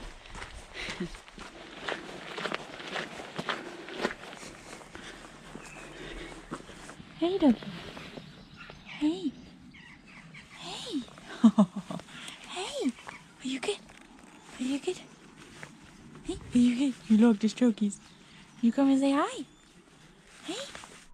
I passed through Peter Tavy relatively quickly, only stopping at some war graves to remember and reflect the young soldiers of my age who died fighting for the freedom I was now living out.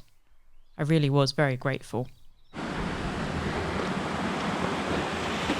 So nice.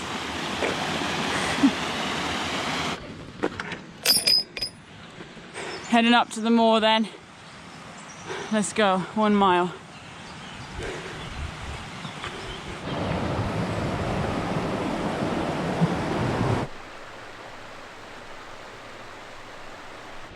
Whoa, I wonder what that was. Some kind of pool thing. There's steps going in. All drained now though. Very interesting.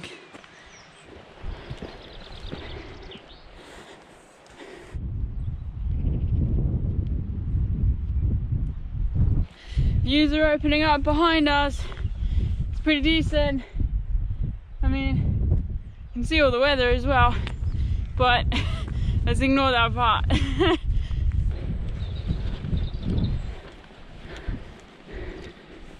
Can you see that? It's coming in and fast. Waterproof's on. Go, go, go. Ah!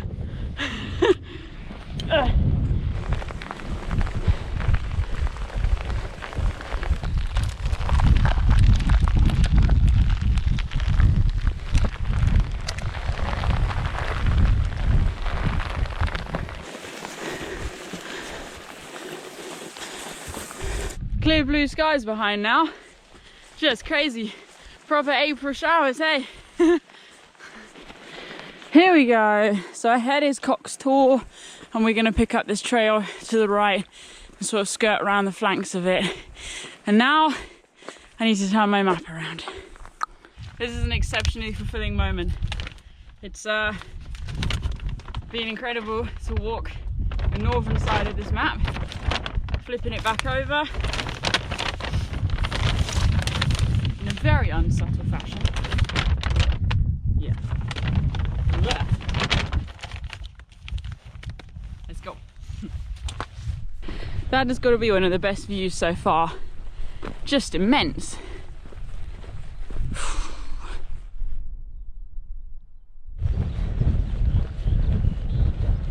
Approaching the road, we've got to cross over.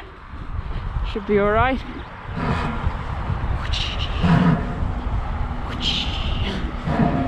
Houndtor ahead of us there.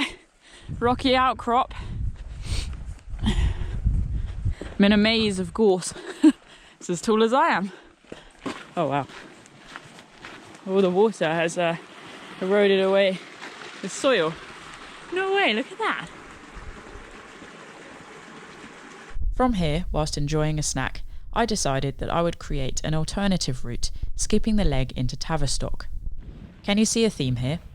I didn't go into many of the major settlements en route, simply because I didn't need to, and I was enjoying the sense of escapism that being surrounded by the moors was giving me. I have officially decided I can't just let this good weather go to waste. I'm going to find somewhere and just let my tent dry out.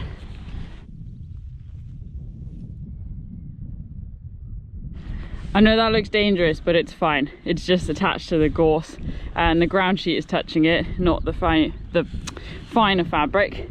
And then here, this is drying out, very loosely pegged out, just trying to get rid of some of the moisture. This is good. So I'll literally just sit here for 10 minutes, see how far we get, and then head on along the trail. Whilst I waited for my tent to air, I watched some Dartmoor ponies frolicking about. One young one made me laugh a lot, all legs and so excited about life. I wish I had that kind of energy.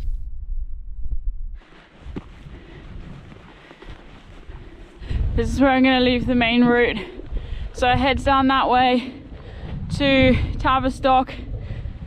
I'm going to head across the road. And this is where I'm headed. Ivybridge.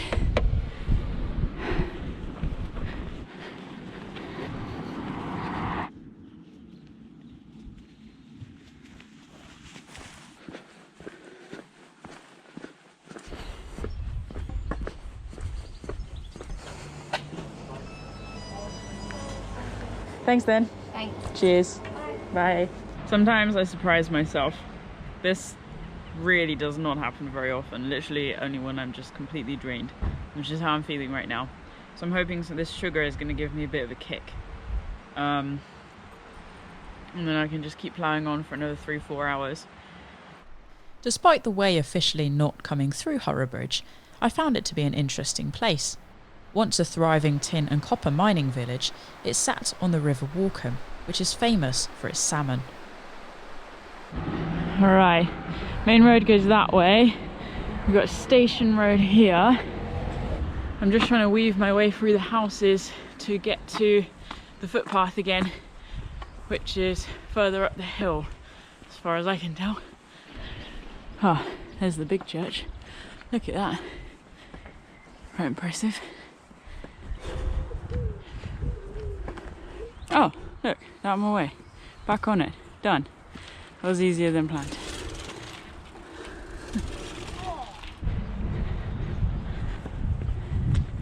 My life has been open spaces, gorse, and a tarmac cycle path for the last 10 minutes. I'm feeling good actually. That Pepsi has definitely hit me now. I'm like, come on then, bring it on. Yeah, you wanna fight? I'll fight you, trail. Yeah, see what I mean? But also I'm really not built for fizzy drinks. I've just been burping like nobody's business.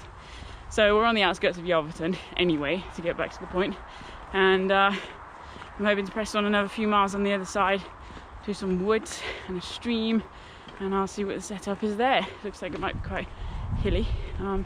but I'm sure I can find somewhere to fit my wee tent. Oh, that's sad. It looks like a nice bakery, but they're closed. Dartmoor Bakery closed. Meanwhile, we have a billboard. This should help me understand what's going on here. You are here, RAF Station Harrowby, 1941 to 45. So this must have been military use. Wow, that must be like a runway, or a runway, and a runway. Oh, look at that. Rearming a Spitfire. Wow.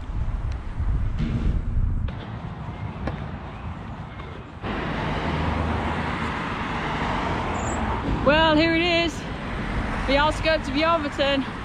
Pretty busy road. I think we pass on by quite quickly. Gotta try and cross over one bit at a time.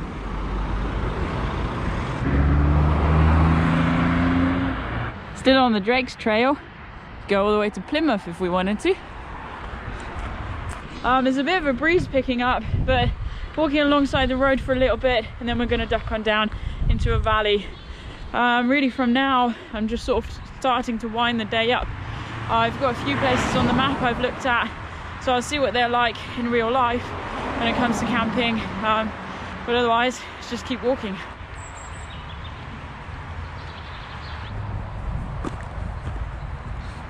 You know, this walk has been very diverse and varied. I've really enjoyed that about the ever-changing days, from being high to low, on the moors to the valleys, in the woods, with the rivers.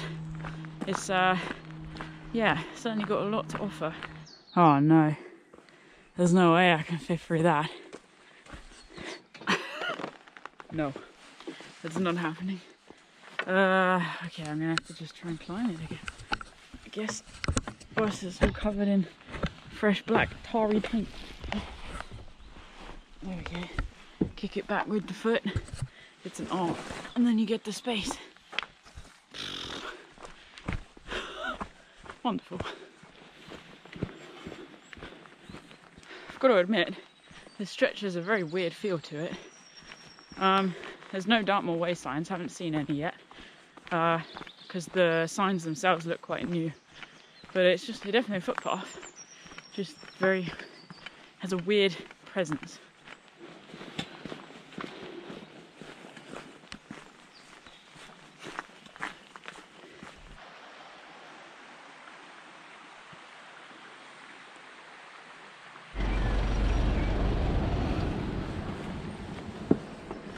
Take this one backwards, I think. Bish. Bash. Bosh. Bush. There we go. Nice bridge there. And then here we go on the River Plym, I believe it is. Gotta be honest, I'm glad that stretch is over. Just felt very heavy and spooky. But this feels placid and calm. So I'll take that. The plan then is to hit the next country road in a moment, and then I'm going to leave the trail. The trail continues due south.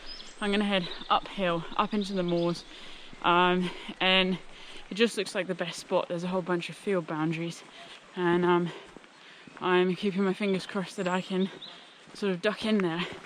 Obviously I'll be up high as well, which would be nice for the sunset. Last night's got me a bit hooked on that. So I have to obviously see what it's like, and by the time I get there it'll be a bit later as well, so that's good.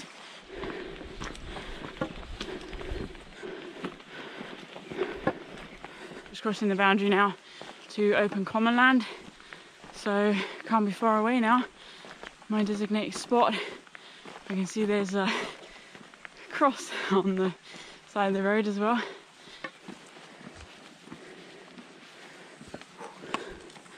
Always find those sketchy.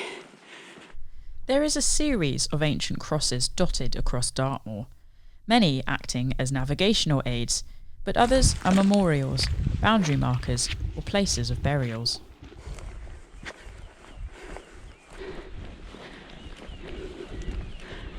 Right here, I think. Looks like a good Abbie spot. Job done.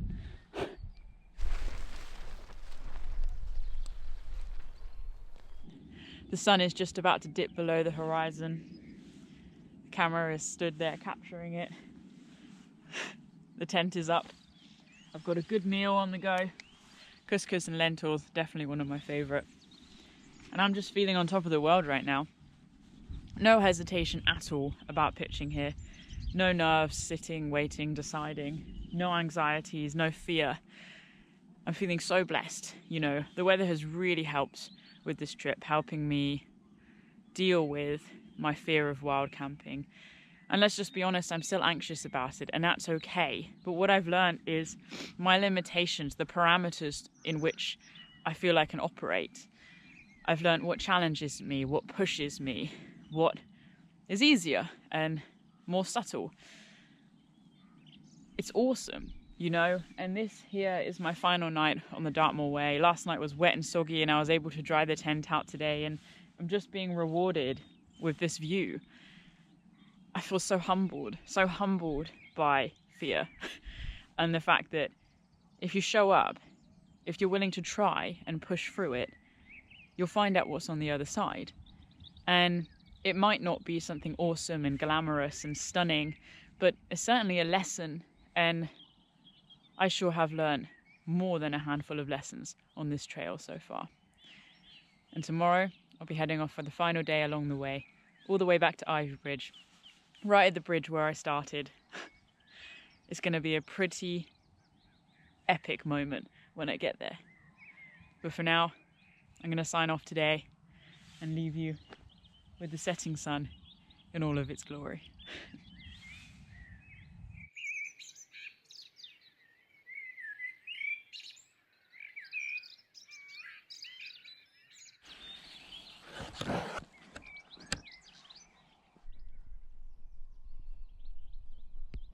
Good morning. It's my final morning in the tent.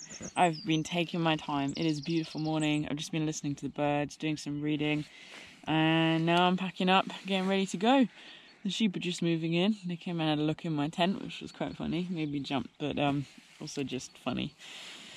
Yeah, I'm really looking forward to today's walking. I'm looking forward to getting back on the trail. It's kind of nice to know it's not too far, sort of 12-13 miles, and we'll be back at Ivybridge. So there we go. Definitely my best night's sleep as well last night. It's all accumulating, and I'm reaping the benefits.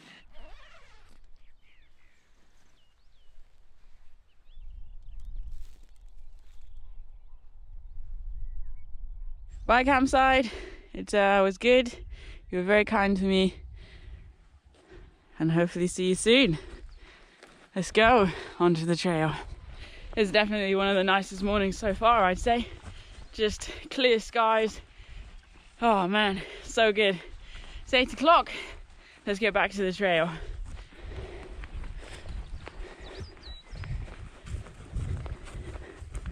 Morning sheeps. Catching some rays, eh? So those are the meadows we walked through yesterday. We came dooba-dooba-doo over the bridge, and here we go, rejoining the trail. Just like that. And we're heading into the Moorlands National Trust estate. Still a few frosty patches about. It really is quite astonishing, you know, the number of features, historical features along this trail, right the way back from Bronze Age through to, well, the 20th century. And obviously we've been following the line of the railway intended to link all the quarries, and it's so different to how it would have been, you know. Whether or not they finished a line, like this one they didn't, but that one over there, which is the cycle path, they did. It's just, it would have been a whole different experience traveling through this region. And now it's just left to nature, and we tend to focus on so much of mankind's impact on nature as being negative. You know, we're taking over the land, we're developing, we're growing, and it's true. And it's important to look at those things in order to manage a sustainable rate of growth. But the truth is, a lot of places are being taken back and reclaimed by nature. And it's nice because, generally speaking, you can only get to them on foot. I get to see a lot of them in my travels. Old mines and quarries, and yes, the land has arguably been reaped and devastated. But no matter its state, nature always finds a way to bounce back. And whenever I get to see that, it truly feels like a miracle.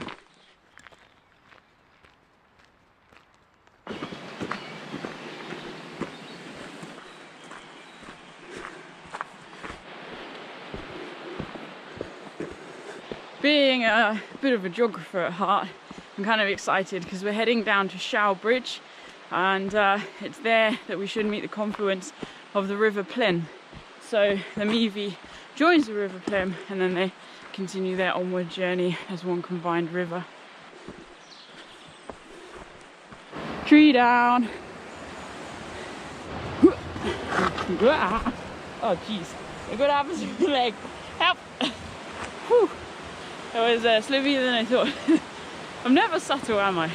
There is no grace here.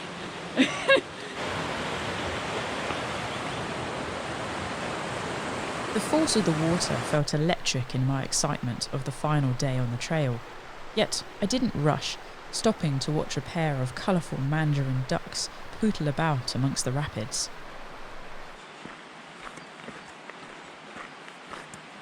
This is it, folks. The confluence. River Plym comes down, River Meavy, and there is Ivybridge. Look at that. It really was a magical place, almost like something out of The Lord of the Rings. The soft, early spring light illuminated the beauty of the two rivers, and I just couldn't get enough of it. For the next leg of the walk then, we follow the River Plym. Just crossing over now, and then we're going to head upstream.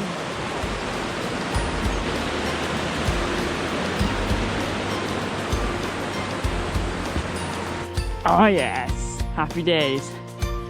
We got steps. 1, 2, 3, 4. This next leg would prove to offer an immense variety of historical remains, beginning with old drying kilns as remnants from the local china clay industry. More on that later. But for now, the abandoned settling tanks felt eerie, and so I walked on past, following the pipeline, so called after the old industrial pipes that ran along the way.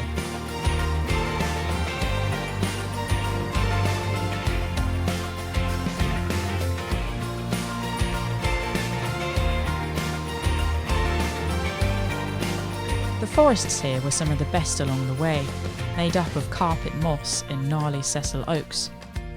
Eventually though, I reached a break in the trees where I could see across to the Dartmoor Stone, said to be the spot where the devil's hounds would drive sinners over the edge of the crags.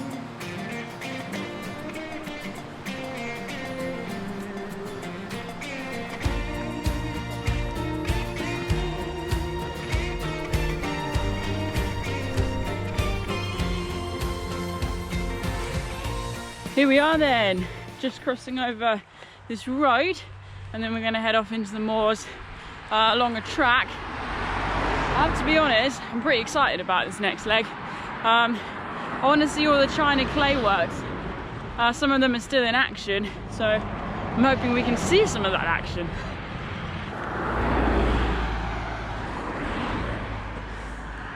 Obviously predominantly they're behind these big mounds, so I might have to climb up one and have a look. It didn't take me very long to find evidence of the china clay works.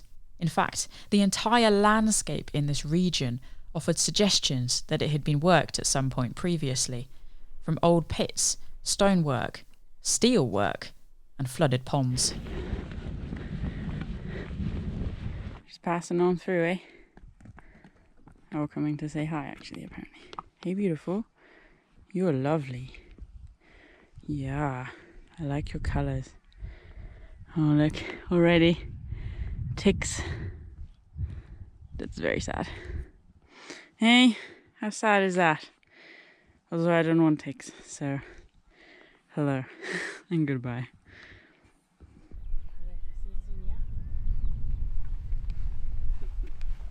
Oh, this is sad. Look at this. Nature becomes accessible and people just abuse it. Just crap, quite frankly. I have no time for littering and no time for people who litter. There's literally not an excuse under the sun that means it's okay. Nothing. Grumpy. I can definitely hear engines. I think I found an active site. I wonder if it's possible to see anything here. So we've got this embankment, but oh yes, if I climb up onto this rock, I'll put the sticker down. Oh geez. Wow, that is huge. It stretches on as far as you can see.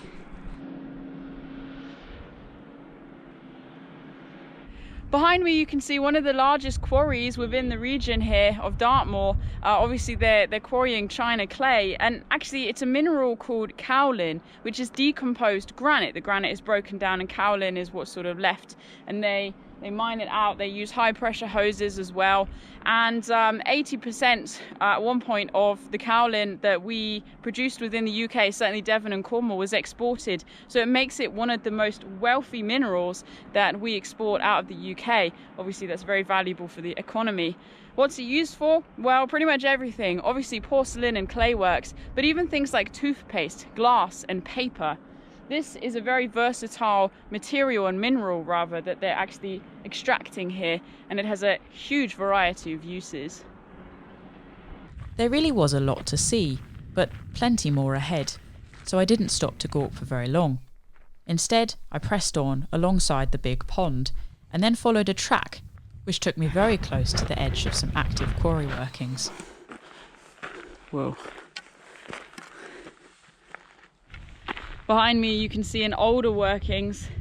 I mean, they're far from abandoned, but just look at the mess it leaves. Now, there are very strict regulations around quarrying and mining within the 21st century, certainly, you know, in the UK. This will no doubt be landscaped at some point, possibly filled in, it might be water, I don't know. But companies have to invest and have to make things environmentally sound so that things aren't leaching out into the environment or dangerous to animals or people. But even so, I mean, we have just walked through some of the most pristine, wonderful, beautiful landscapes, and then on the final day it's just like, oh, and this is what mankind leaves. That's very sad. Necessary, I guess, arguably, but sad.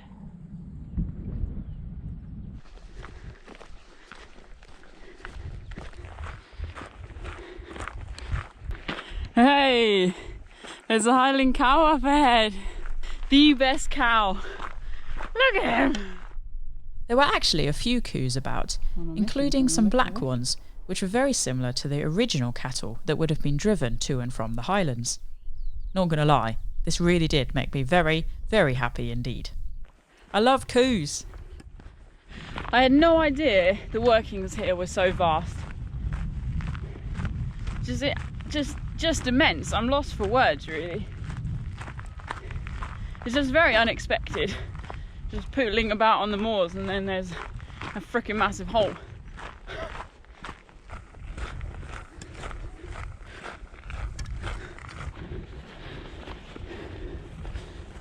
Finally, we've left the track behind and we're on this grassy one now, and that means we're leaving the carnage behind as well, heading due south, and soon we should get awesome views that are less shredded up, hopefully.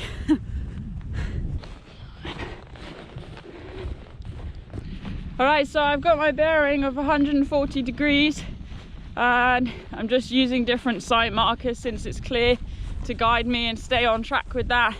Obviously I'm trying to keep this away from all the electric cameras and stuff, but that should hopefully take me directly to the junction to get off the moors that I need, the little path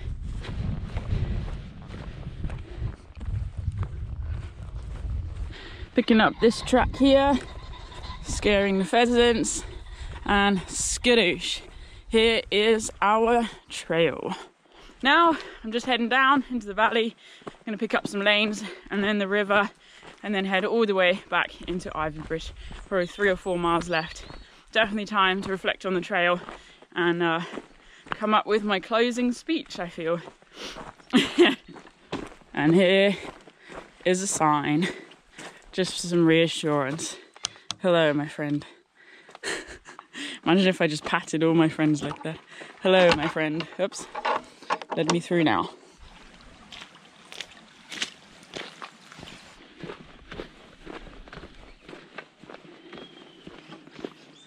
Not too far left on the road now. We're just heading through Tor, which seems relevant given the fact we haven't gone over very many Tors. So now we've gone through Tor, the village, and then just a small bit further on, and then we'll be dropping down onto our final leg along the way, along the river or Ermie, I never know which it is. Erm. Here we are. Perfect. Today will be yesterday tomorrow. That's true. But I make the most of today.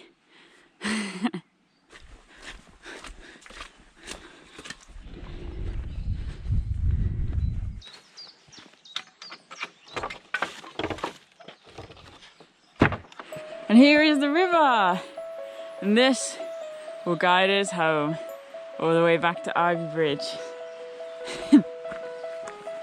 This final leg passed in a blur. It was just so quick. First I was on stepping stones, then a boardwalk, and then a path alongside the river, surrounded by loads of people, all enjoying the scenery. I really was so close to Ivybridge now, but I barely felt I'd had time to bring myself to contemplate the end. Well, it was happening now, whether I liked it or not. It was time to get the job done. Well done, folks. I'm stood by the river and the viaduct, and I'm just about to walk into Ivybridge. So I thought I'd wrap up the film here because it's a little bit quieter, and as we know, the road going across the bridge where the trail officially begins and ends was a little bit crazy. So I'm gonna pop down there in a minute, but just wow, like wow. The Dartmoor Way. So I set off to walk this trail for a number of reasons. You know, to face my fears in a compassionate and kind way of wild camping, to grow stronger and more confident. And I feel stronger and more confident. I mean, look at last night. Like, I actually was so calm and comfortable. I had no anxieties or worries at all. I never, ever, ever thought that I could achieve that. And you know, partly it's because I've learned what really challenges me and what really pushes me, what gets me out of my comfort zone. And actually I can choose to do that when I feel I have thrive and energy and willpower. And other times it's important to step back and just acknowledge the pain or the anxiety or whatever it is, and be kind and compassionate in that way. And you know, I've learned so much about myself in that sense, and I know that I can carry that forward into future projects and expeditions that are much bigger than this. This has opened doors to my potential. And you know, I love who I am on the trail. I just feel so much more light-hearted. I feel really comfortable in my own skin. I feel proud of myself, and I look forward to waking up each day. You know, I've also come here to Dartmoor to rebuild my relationship with the place. It's been tricky at times because it does have a dark side, especially in winter. And I have been thoroughly slaughtered by it. But this trail, even though it hasn't necessarily gone into the interior, the wild and rugged bits, it has explored so much of Dartmoor, from the rivers like this and the wooded combes and valleys to the wide open skies of the moors. We've had archaeology and history, so many sites of interest, quarries and mines. It's just endless for such a short walk, really, 100 and a bit miles. There's so much jammed into it. The route finding has been awesome, and just basically I've loved it. I've loved every step, even where I felt a little bit rough and rubbish. I have loved it, and I've been so grateful to be back outside, passing the miles underneath my feet with my entire life on my back. There's no better feeling. So I'm gonna head into Ivybridge now and wrap this thing up. But if you have been inspired to walk the Dartmoor Way, then do it. Whether it takes you 6 days or 12 days or anything in between or even longer, do it. Get your boots on, pack your bag, and go for a pretty epic hike. Alright, let's get to Ivybridge. It's fair to say that I was totally buzzing as I left the forest behind and emerged into Ivybridge 6 days later to cross over the bridge that signalled the end of my epic adventure. I had completed what I set out to do, walk the Dartmoor Way and wild camp along the way, and boy, did it feel good. So that is it, folks. I'm on the bridge. I'm right back where I started. Job done. So thank you for watching. Go forth and have adventures wherever they may be. Enjoy them, stay safe, and of course, stay wild. Man, just feels so good.